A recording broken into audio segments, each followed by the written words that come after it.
You know, Connecticut has a very strong form of local government. As a matter of fact, we don't have county government in Connecticut. So basically, we have 169 different communities that run themselves. We don't have regional units.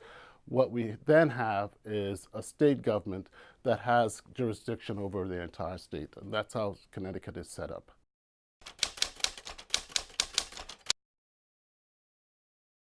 Because you have so much local control, there's more interest in the local level than in larger settings that you have in the cities, for instance. So what you have in smaller communities, these meetings can last very long because it's the people in those communities who are taking part in those meetings.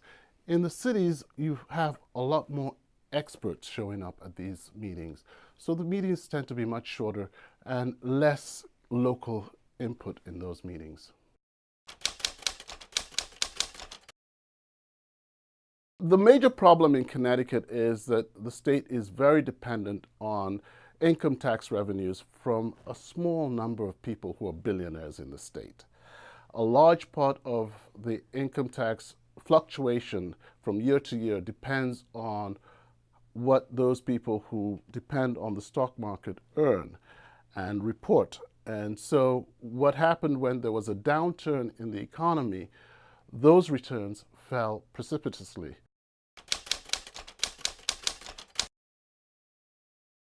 This year's election is quite important in Connecticut because for the first time in a long time, we have a number of statewide seats that are open, starting with the governor's race. We have an open seat for governor because Governor Daniel Malloy is not seeking re-election.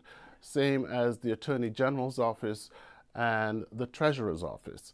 And also on the congressional level, we have an open seat in the 5th District because Congresswoman Elizabeth Esty is stepping down this year.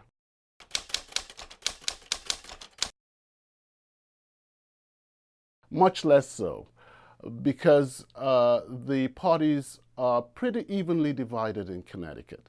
And so there's an incentive to have some type of consensus, which you do not have in Washington, where you have one party trying to lord it over the other.